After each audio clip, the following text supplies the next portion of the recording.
the Texas in-state tuition law, formerly HB 1403, passed in 2001, and then it was updated in 2005.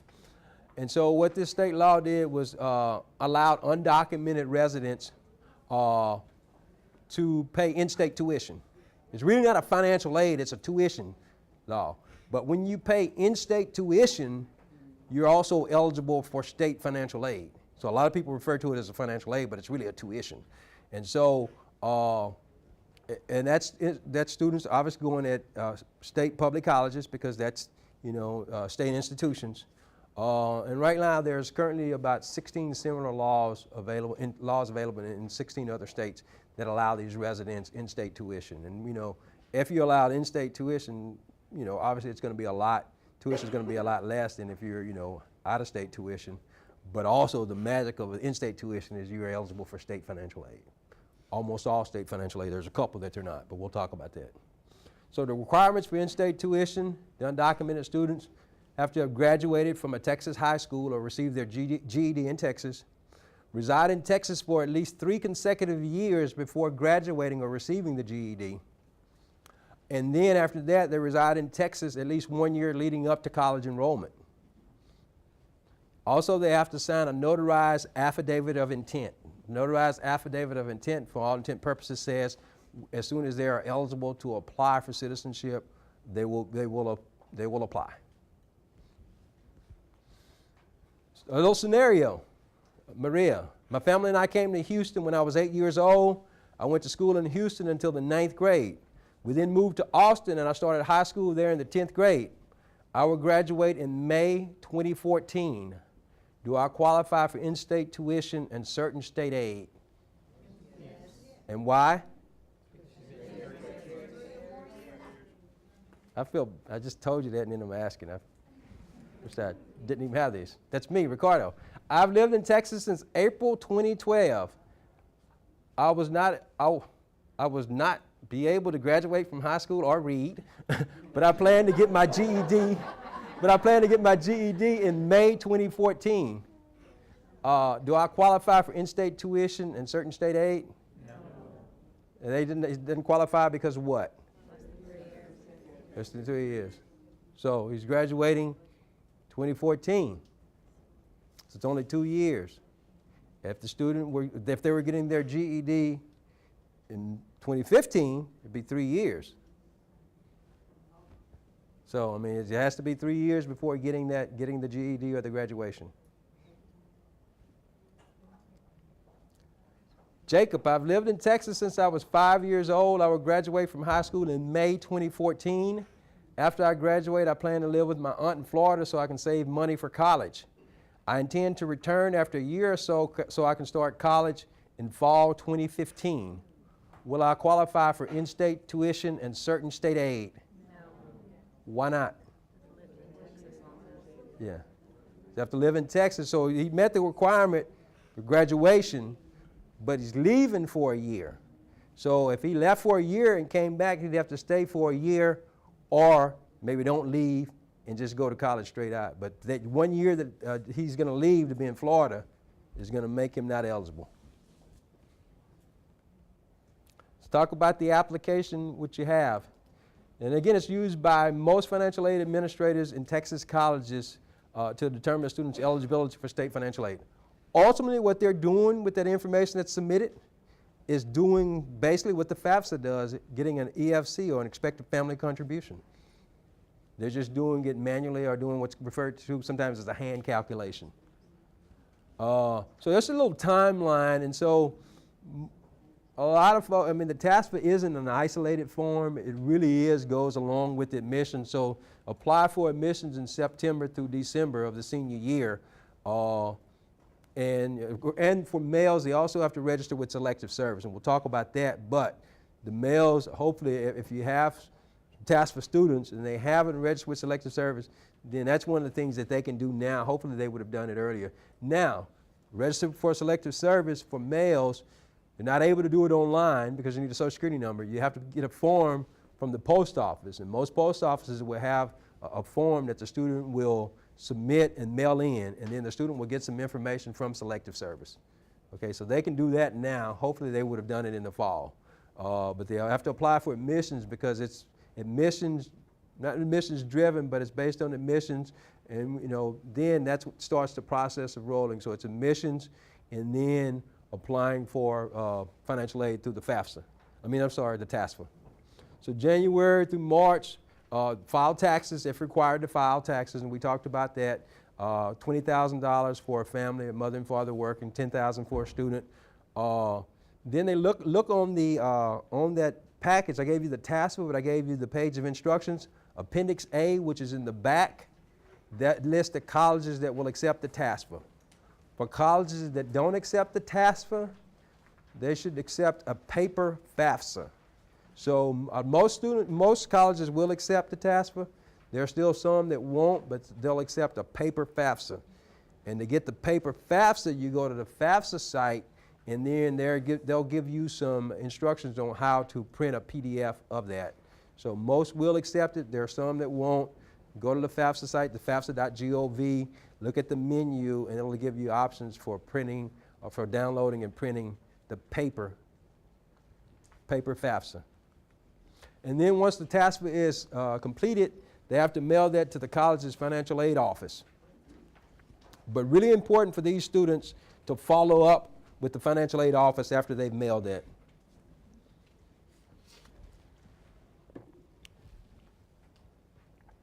And again, the TASFA applicants are eligible for state aid, like the Texas Grant, Top 10% Scholarship Program, and some exemption programs.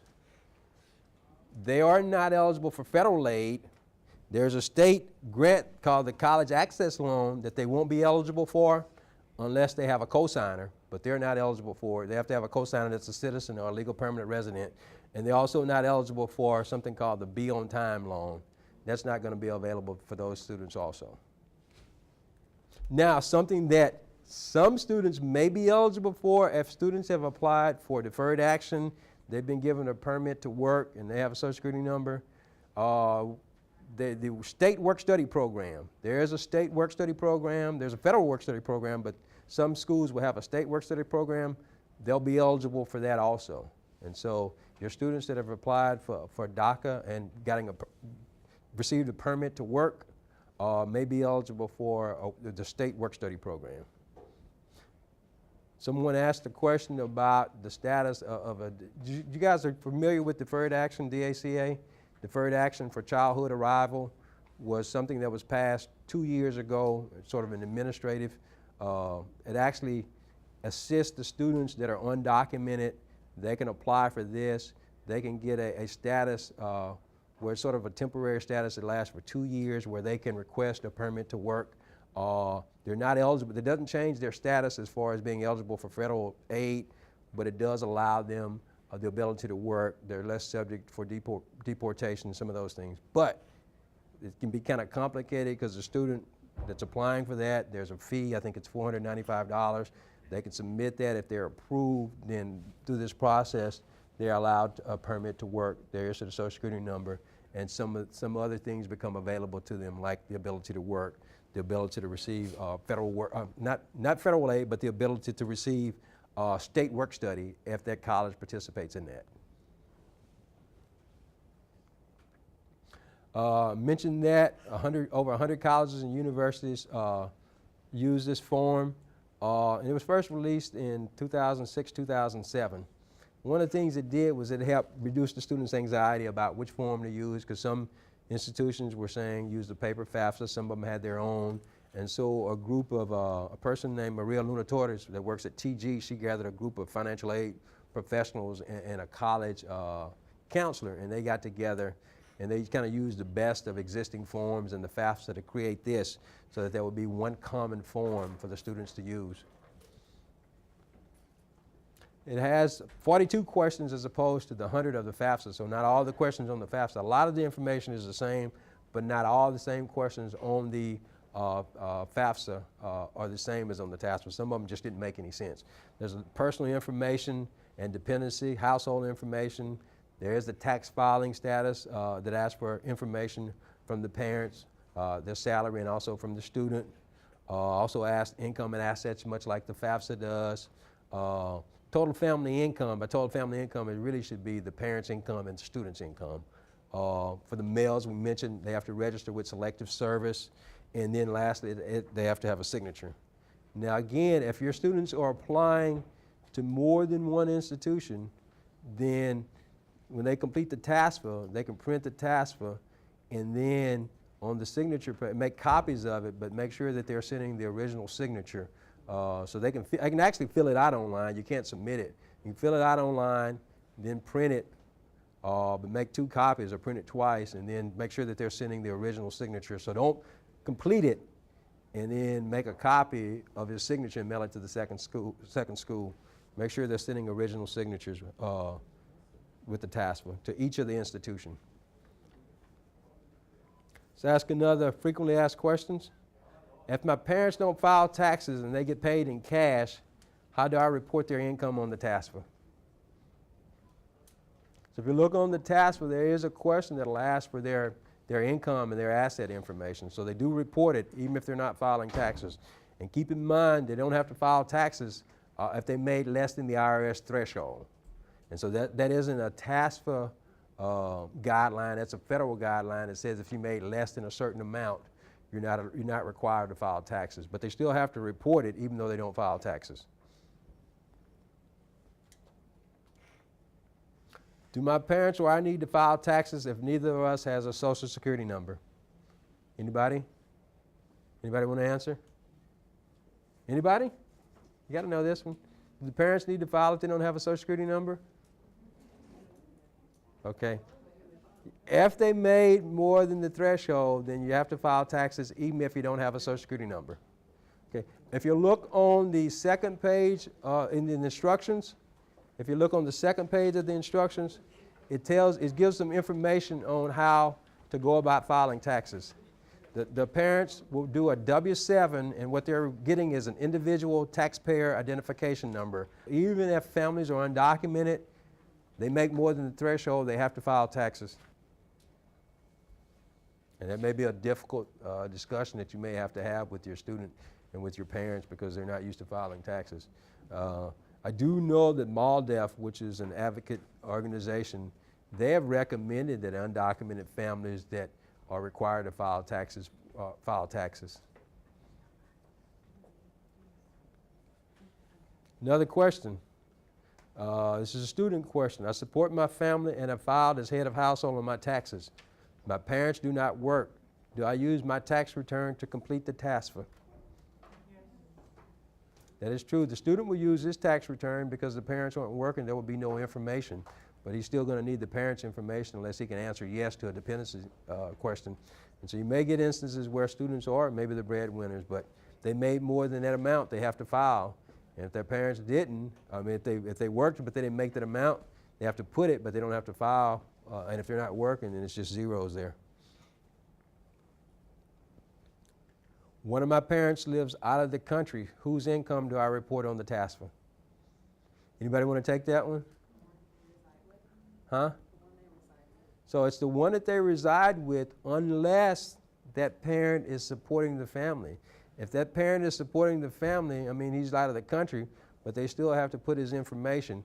And also if that parent filed a tax return in that country, they're going to have to provide a copy of that tax return that that parent filed.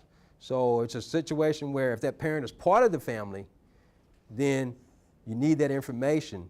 If they filed a tax return, even though it's a foreign tax return, you have to send a copy of that in with the TASFA. Which, by the way, with the TASFA, unlike the FAFSA, with the TASFA, you're required to send in information with the TASFA. Well, FAFSA, obviously, it's online, you're just sending it. And so if the parents are filing taxes, you're required to send a copy of that. And also, if they file taxes, then they can also get a tax transcript also that they'll want to have available. But for this point, if the parents are filing taxes, then they need to send a copy of their W-2s and a copy of their tax return, and also the student. Number 5, once the TASFA is complete, where do I take the application? To where? Yeah, take it to the university or mail it to the university. In particular, mail it to the financial aid office at the university. And so it has a list of the institutions on the back, But so they can go online to get the actual mailing address. It's a list of the institution and also their website. So it's one more step. They go there and get the mailing address, but make sure that they direct it to the financial aid office at the institution. If I have questions, once I start filling out the TASFA, where can I call? Perfect, perfect. We'll send the presentation. We'll send the presentation to you. But before she makes me sit down, are there any questions on the TASFA? Any questions on the TASFA?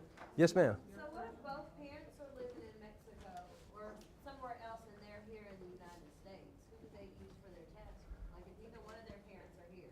Neither one of their parents are here. Are the parents supporting the student? Are they supporting, like sending money? No, they're whoever they're staying with. Some of them, like an instance last year, one was staying with a friend of a friend in the Right. and that's who was helping. Yeah. And so if they have, and this is another one of those difficult, if they have contact with the family, then that they can ask them, hey, they can ask them these amounts, or if they're filing a foreign tax return, can they get a copy of the tax return? So if the parents are, you know, if they don't know where they are, it's a bit different than, you know, the parents are just, the kid is here, the parents are there, the parents are supporting them or helping. Either way, if they have contact with them, you know, ask them for a copy of that. It may be difficult, but that's what's required. Now, if they don't have contact with them or they don't know their existence, then that's some information that they'll need to communicate to the financial aid office at the institution, but also probably send a letter explaining how they're being taken care of and who's taking care of them. And that's where, as counselors, you can intercede on them and help them with the letter, or maybe even reach out to the school to see exactly what they're going to need, and so that they can be awarded aid. Different schools have their different policies or their different requirements for these students. Some institutions will do 100% verification. Some institutions will not. Some institutions, it may be just good to get, you know, a letter from the counselor acknowledging that information. So make sure you speak with the institution to see what their need. But in general, if the student has contact with them, they're going to need some information from them. So just the resources now, and I told you, the Texas Financial Aid Information Center, AIE, if you'll put in the search box AIE and you'll put in TASFA, it'll take you to a link. You can click the link, it'll take you to the actual application. I don't think the TASFA is available at the College for All Texans site, but it'll also be there. But it'll also take you to that video that will show, you know, it's in English and Spanish. It's about 20, 25 minutes filling out the FAFSA.